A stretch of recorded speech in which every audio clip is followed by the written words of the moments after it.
A palavra de ordem é fidelidade. A derrota da medida provisória do IOF foi um golpe duro e o governo reagiu. Está em curso uma reorganização política nos cargos de confiança que atinge principalmente os partidos do Centrão.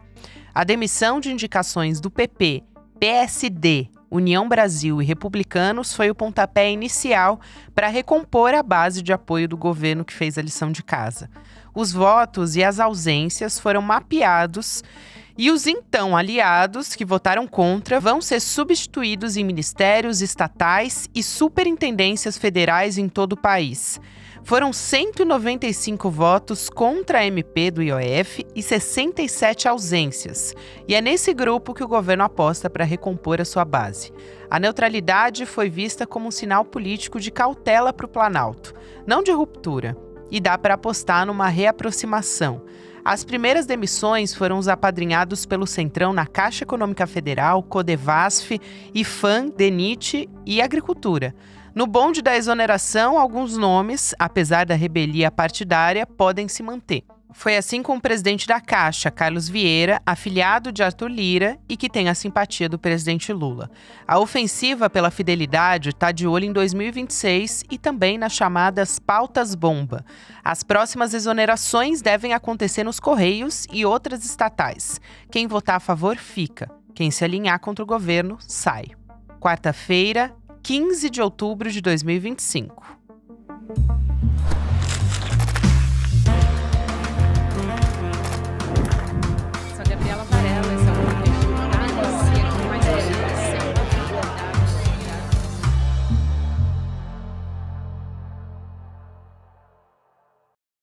Olá, seja muito bem-vindo, seja muito bem-vinda. Esse é o Videocast em Detalhes que está começando. Eu sou a Gabriela Varela e aqui de segunda a sexta-feira a gente analisa uma temática, uma notícia importante do momento. Hoje o meu convidado é mais uma vez o professor e cientista político Darlan Montenegro. Professor, bem-vindo. Obrigado, Gabriela. Sempre um prazer. Prazer é todo meu, professor.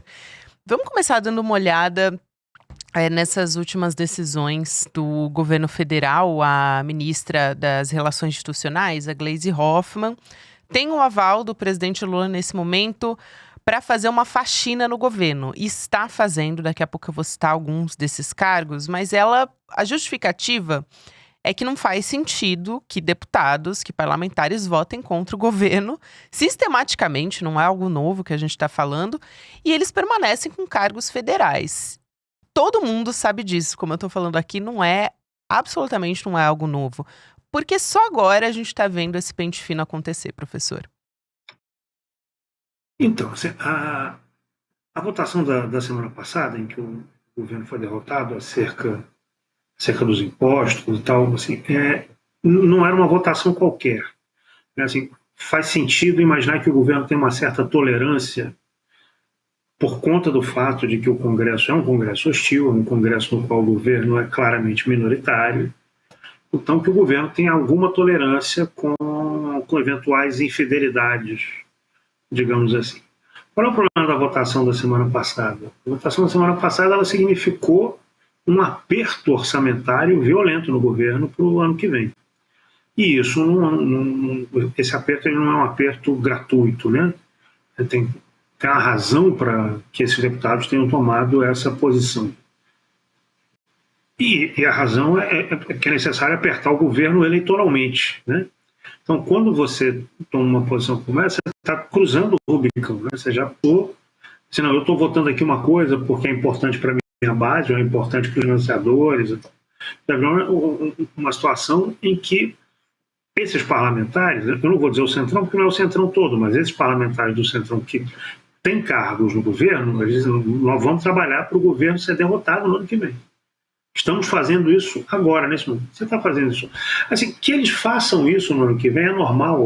É normal você ter composições que sustentam o governo e que essas composições elas se desfaçam no período eleitoral, porque o presidencialismo de coalizão, que ainda resta do presidencialismo de coalizão, eu acho que ainda resta bastante coisa, ele trabalha exatamente dessa forma. As pessoas, os políticos, eles apoiam o governo durante o período de governo e depois vão disputar as eleições e quem ganhar vai compor com os setores próximos que ficaram de fora.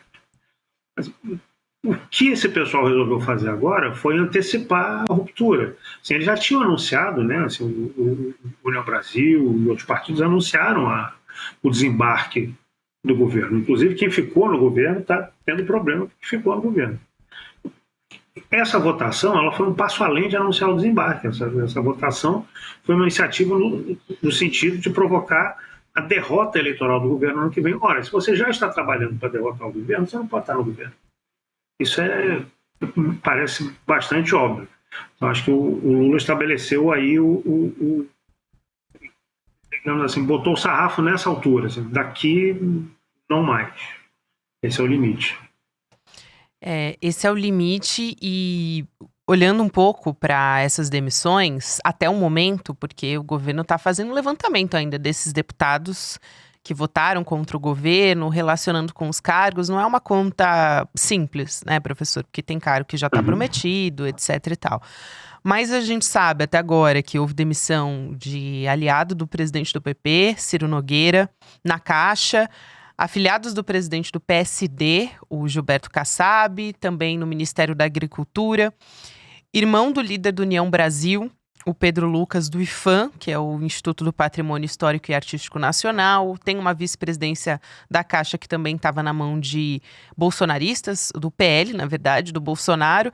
E o MDB e o Podemos também já perderam cargos. E tem outros órgãos que estão sendo alvo de pente fino também. Denox, DENIT, Correios, IBAMA, Conab, Codevasf, até Petrobras também.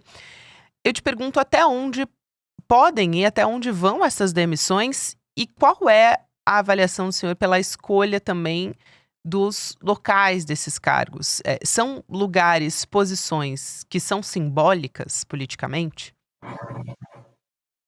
Algumas são simbólicas. IPHAN, por exemplo, é simbólico. A Caixa é muito mais do que simbólica, né? A Caixa é a Caixa. A Caixa tem recurso. E assim, até onde vão? Até onde podem ir? Assim, o limite, em última instância, são aqueles que vão estar com o Lula no ano que vem. E esses não vão sair. Assim, porque a gente fica, o Centrão faz isso, o Centrão faz aquilo. O Centrão, de fato, não existe, né? O Centrão é um campo amplo, mas ele não se movimenta conjuntamente, assim, é um aglomerado de interesses, assim, enquanto esses interesses estão juntos, eles andam juntos, mas de uma maneira geral eles não têm andado juntos ultimamente. E não têm andado juntos, em grande medida, por conta do governo e da situação do governo. O que eu quero dizer com a situação do governo? Quando saiu a última pesquisa de popularidade do IPESP, o Antônio Lavareda, diretor do IPESP, cientista político, ele usou um conjunto de expressões que são as mesmas que eu usei aqui na última vez que eu estive aqui no programa, acho que uns 2 meses atrás. Com certeza antes das boas pesquisas. Eu dizia o seguinte, ele falou a mesma coisa. Assim, o governo Lula no ano que vem, ele é no mínimo muito competitivo. E no máximo é o favorito. O Lula é no mínimo muito competitivo e no máximo é o favorito para o ano que vem. Hoje o Lula não é um candidato fraco, não é um presidente fraco, não é um candidato fraco. Ele é, se a gente, falei isso da outra vez, vou falar de novo. Eu não gostaria de apostar dinheiro nessa história, mas se eu tivesse que apostar dinheiro na eleição do que vem, eu apostaria no Lula. O Lula está em melhores condições do que qualquer um dos seus possíveis adversários, inclusive o mais forte deles, que é o Tarcísio. Então, como o cenário do ano que vem é um cenário favorável para o Lula, assim, existe uma parcela muito significativa do Centrão, especialmente o Centrão do Nordeste, que vai ficar com o Lula, que vai apoiar o Lula independente da posição dos seus partidos. E, assim, de uma maneira geral, não serão expulsos, porque nunca foram expulsos, nunca houve disciplina nos partidos do Centrão a esse ponto, assim, de obrigar os seus partidários a obedecerem determinadas decisões. Isso não é comum na tradição deles e acho que dificilmente aconteceria agora. Uma parcela significativa de PP e União Brasil no Nordeste vai apoiar o Lula. Então, assim, o corte vai estar aí. O corte, assim, aqueles que já anunciaram que vão sair. E repare, assim, o governo deu sinais, inclusive, de que assim, se quiser voltar, pode voltar. Mas tem que mostrar compromisso com o governo. Assim, por que esse sinal está sendo dado? Porque progressivamente a situação do Lula está melhorando. Assim, quanto mais o tempo passa, mais os sinais vão dando conta de que Lula é o candidato mais bem posicionado para o ano que vem. E tem gente que quer estar com o mais bem posicionado de qualquer maneira, por várias razões que a gente pode, inclusive, comentar aí. Sem dúvida. E quando a gente olha para essas pesquisas, dá para perceber, para visualizar que o presidente Lula venceria com folga todos os adversários num segundo turno. E ele já falou publicamente também que quer concorrer no ano que vem, enfim, todo mundo já sabe disso, e que é o candidato viável para 2026. Ele disse até uma frase emblemática que gerou repercussão faz mais ou menos umas 2 semanas, foi um pouco antes dessa história da MP do IOF. E até eu trago isso para perguntar o quanto isso se soma ao cálculo que o governo tem que fazer. Por quê? O que a gente quer saber depois desse pente fino, que até o ICL, a reportagem do ICL apurou, que o que está se dizendo é que a Gleisi vai meter a faca mesmo, né? Nem pente fino que se usou nos bastidores. Mas é isso que ela está fazendo no fim das contas. Pegar as pessoas que não são confiáveis e tirar para reacomodar e conseguir os votos que são necessários. Hoje o governo Lula sabe que não tem voto suficiente para aprovar uma PEC na Câmara dos Deputados, por esses cálculos, mas pode conseguir medidas provisórias e projetos de lei na casa também. E esse cálculo está sendo feito dentro do Ministério das Relações Institucionais também, né? O governo tem uma base assegurada, segundo esse cálculo, de 190 votos e precisa aumentar essa base. Então, para ter uma margem de segurança ali, o cálculo do Ministério é de que, para metade mais um da Câmara, seriam 12 deputados para conseguir pelo menos mais 20 votos ali, né? Na verdade, o Palácio do Planalto teria que buscar para ficar com uma margem de segurança. O quanto que a popularidade do presidente Lula e essa maré que tem sido muito boa também vai se refletir nesse cálculo que o governo precisa fazer. Porque já tem ministro dizendo, vou ficar, inclusive, contrariando seus partidos, né? União Brasil e o PP também. Uhum. Então, a verdade é que essa parcela do Centrão que decidiu bater de frente com o governo de forma mais dura, eles anteciparam a eleição, certo? Assim, eles anteciparam um quadro de disputa que tradicionalmente aconteceria ali pelo início pelo pós-carnaval do ano que vem. Né, assim, quando o ano começasse para valer nas casas legislativas, esse processo de rompimento ele aconteceria e é normal e acontece sempre. Assim, eles decidiram antecipar, por quê? Porque eles sabem que o Lula é forte e porque eles decidiram tentar enfraquecer o Lula. Você tirar dinheiro do Lula durante o ano eleitoral, você tirar dinheiro do governo, a capacidade do governo. Assim, se você faz o governo, você cria um buraco de 30 bilhões, para o governo vai ter que tirar esse dinheiro de algum lugar, e a expectativa deles é que, com dificuldade para conseguir novas fontes, algumas novas fontes o governo deve conseguir, mas com dificuldade para tapar o buraco todo, o governo acaba cortando em programas que são populares e que rendem, obviamente, votos para o governo no final das contas. Então eles saem antes e tentam sabotar o governo. Isso não é exatamente uma novidade, assim, a ideia de sabotar o governo ela está funcionando o tempo inteiro. Assim, o Banco Central fez isso com o governo e criou constrangimentos, inclusive, para a nova gestão do Banco Central desde o início do governo Lula, o Banco Central do Roberto Campos, que vinha da gestão anterior, vinha do governo Bolsonaro. Então, essa ideia de você constranger financeiramente o governo, constranger orçamentariamente o governo, tem um objetivo, obviamente, eleitoral. O governo não pode fazer política não pode ter dinheiro para fazer política. Isso é também, deve ser levado em consideração no sentido mais amplo, mais macro da discussão, isso é uma postura antidemocrática. Assim, você constranger o governo a fazer política significa impedir que o governo que foi eleito faça a política que a maioria da população quer. Você não deixa a política que atende aos interesses da maioria da população ser implementada. Por quê? Porque se ela for implementada, o presidente vai ser reeleito e aí ela vai ser implementada novamente, e o que esses caras querem é controlar o orçamento para fazer política para o outro lado, para o lado minoritário da população. Isso é muito óbvio, né? Isso a gente já sabe faz muito tempo.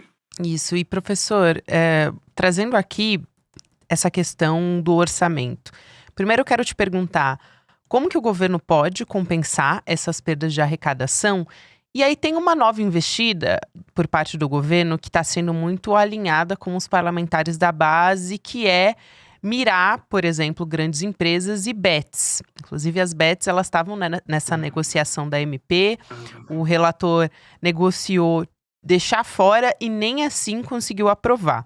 Mas o deputado Rogério Correia até conversou com o ICL, conversou com a nossa reportagem, com a Manuela Borges, e disse que a intenção é diminuir a renúncia fiscal, porque são 800 bilhões de reais por ano em incentivos fiscais, e tem até uma dobradinha, isso surpreendeu muita gente, mas a política é assim, com Kim Kataguiri para apresentar ao plenário, em regime de urgência, dobrar o valor da taxação das bets.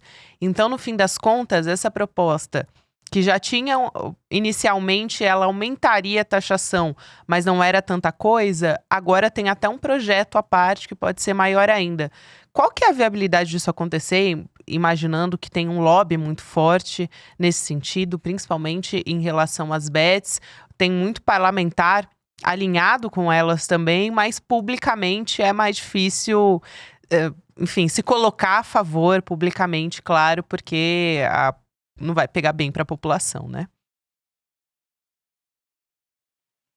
A impressão que eu tenho, pelo que eu não sou nem de longe especialista em tributação, coisas parecidas, pelo que eu acompanho, o governo insinuou algumas possibilidades de tratar, através de outros mecanismos, setores que já estavam dentro do projeto que foi derrotado na semana passada, assim. Iniciativas relativas ao sistema financeiro, iniciativas relativas às bets e tal. Assim, eu acho que as bets são uma boa aposta. Eu acho pouco provável, assim, de novo, não sou especialista em tributação e orçamento, mas eu acho pouco provável que o governo consiga recuperar todos os 30 bilhões. Ele vai conseguir recuperar uma parte disso, talvez até a maior parte. Me parece que as bets são uma boa aposta, politicamente falando, por conta do desgaste de imagem, né? As bets não são empresas muito bem vistas pela população, né? Assim, então, acho que essa talvez sem nenhum trocadilho, a palavra veio naturalmente, essa é a melhor aposta do governo, digamos assim. Acho que politicamente faz sentido, né? Agora, de novo, assim, mesmo com a parceria com Kim Kataguiri, assim, o governo vai depender não apenas de articulação, mas da capacidade de criar um clima político favorável, né? Assim, isso significa que esse tema ele tem que ganhar força nas redes, principalmente, para que os parlamentares se sintam constrangidos. Porque se eles não se sentirem constrangidos, é só a gente ver o que aconteceu durante a CPI das bets, né? Assim, de uma maneira geral, os parlamentares, com exceções, as exceções em geral foram os parlamentares de direita mais próximos do governo, mas tirando essas exceções, a direitona toda, o centrão todo, foi muito leniente com as bets e com seus representantes e com o pessoal que faz marketing para as empresas de apostas.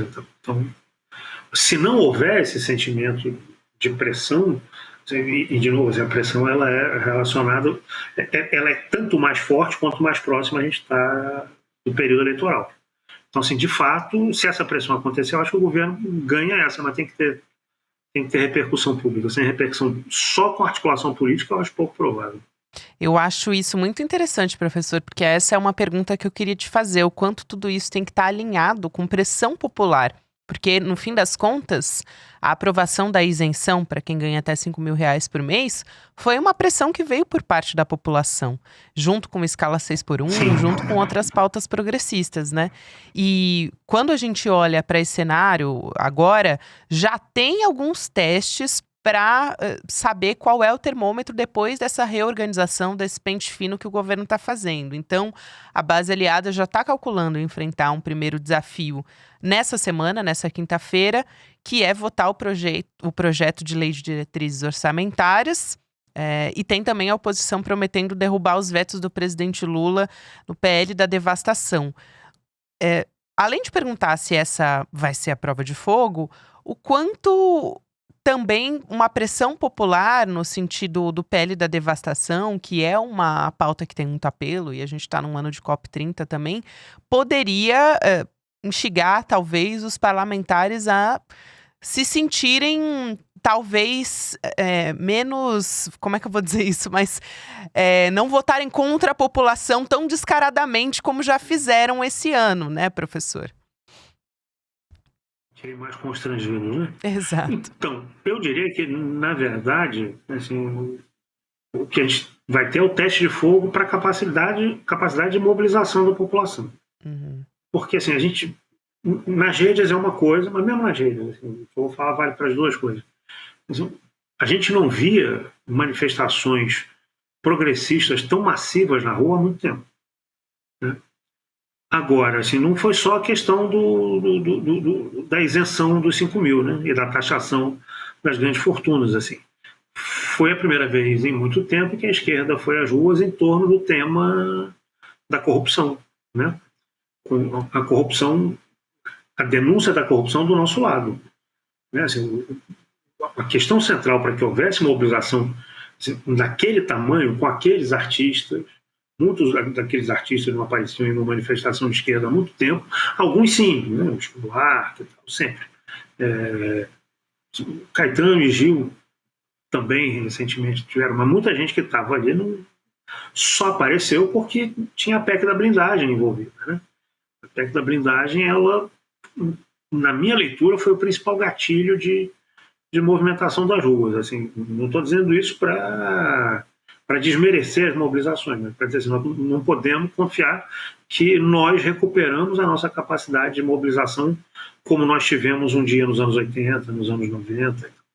Assim, isso não está claro ainda. Assim, então, você tem uma prova de fogo que é a nossa capacidade de continuar. Pode ser que esse momento da PEC da blindagem tenha criado novas condições, um novo ímpeto, um novo momento, né? Para as mobilizações num sentido progressista mais amplo e que não estejam ancoradas exclusivamente no tema da corrupção. Mas aí vamos ver, a devastação vai fazer diferença? Assim, vai ter mobilização em torno disso, contra a derrubada dos votos, dos vetos, desculpa, vai ter mobilização exclusivamente em torno de temas de distribuição de renda? Assim, se a discussão sobre a isenção do imposto de renda tivesse sido pautada sozinha.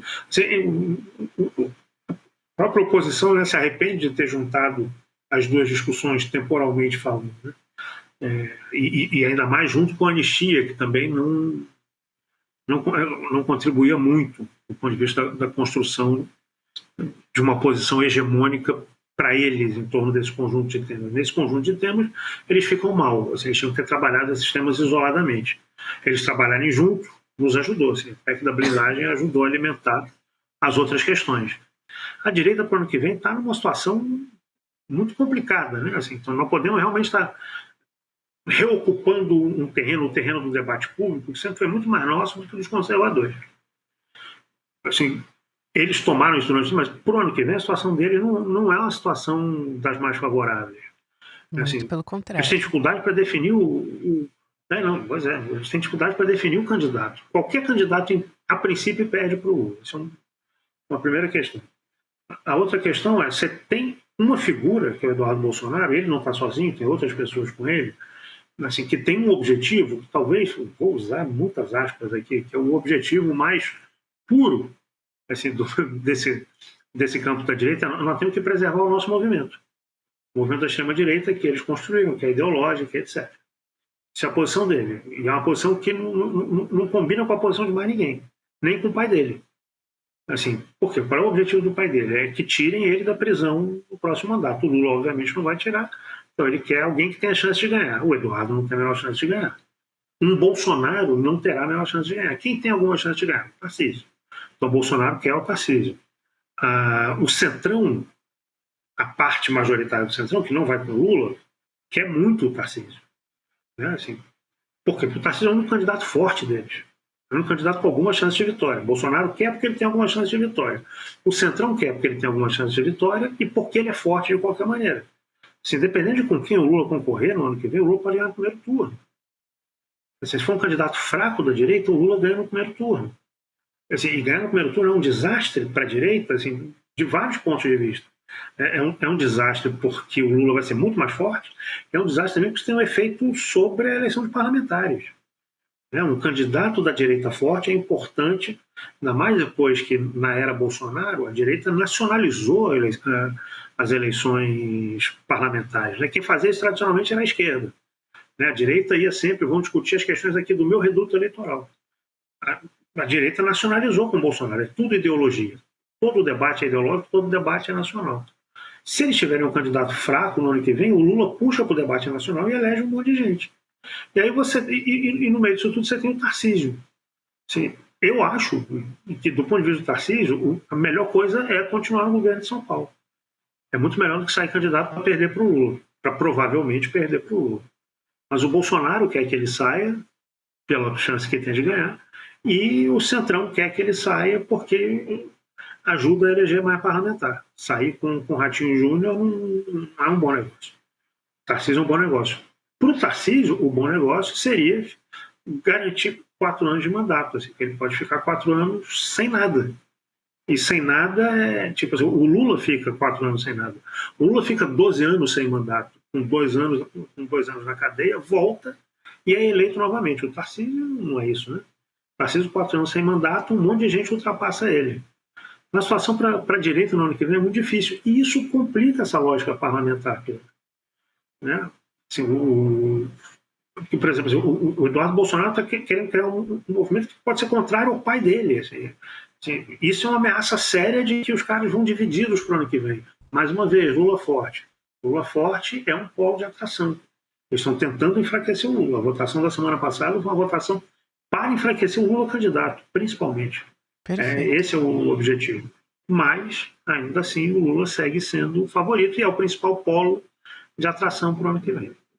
Excelente, professor. Acho que esse cenário, essa leitura de cenário diz muito sobre o momento. Muita coisa ainda pode mudar, claro, até 2026, mas fato é que a direita está muito bagunçada e importantíssimo a gente ter essa conversa nesse momento para ter a leitura de como agir daqui para frente, né? E como tem que ganhar campo à esquerda e mobilizando as pautas também. Muito obrigada, professor. Sempre um prazer te receber aqui no Em Detalhes. Eu é que agradeço o convite, também é sempre um prazer estar aqui conversando com vocês. Até uma próxima oportunidade, professor Darlan Montenegro, que é cientista político, conversando aqui no Em Detalhes junto com a gente. E nessa semana estamos de aniversário, 5 anos de CL, hein, gente? 5 anos que estamos democratizando o conhecimento e temos aqui várias comemorações que a gente está trazendo. A gente vai celebrar esse momento tão especial e lançando uma oferta exclusiva e inédita que é o ICL Vitalício. Como membro vitalício do ICL, você garante acesso para sempre mesmo, a plataforma de assinantes do ICL para você e para sua família toda. Então, são mais de 400 conteúdos exclusivos. A gente tem documentário, a gente acabou de lançar nosso documentário original da Argentina. Tem cursos de diversas áreas para você e para sua família fazer. Tem também documentário internacional, nacional, filmes que você encontra aqui. Você vai lá em detalhesicl.com.br, garante a sua assinatura do ICL Vitalício e também dá para ficar por dentro do que está chegando por aí, porque em breve a gente vai ter novidade. A gente só tem 1000 vagas, então fique esperto para você não perder, porque quando acabar, acabou, tá bom? Então agora a gente vai para o Mercado Investimentos, depois tem o Rolê ICL e você pode ouvir o Em Detalhes em qualquer momento do seu dia também nas plataformas de áudio. Até amanhã! Vai para a Argentina, Carajo levantou uma pergunta que ninguém conseguiu responder. O Milei é um gênio econômico ou apenas mais uma cobaia neoliberal da extrema-direita? No dia 16 de outubro, 5 influenciadores vão enfrentar diretamente essa pergunta num debate mediado por Caroline Sardá e William De Luca. Serão diferentes visões, argumentos e provocações em torno de um mesmo tema. O que de fato está acontecendo na Argentina? E o que isso diz sobre nós, aqui no Brasil? O evento será gratuito, online e ao vivo.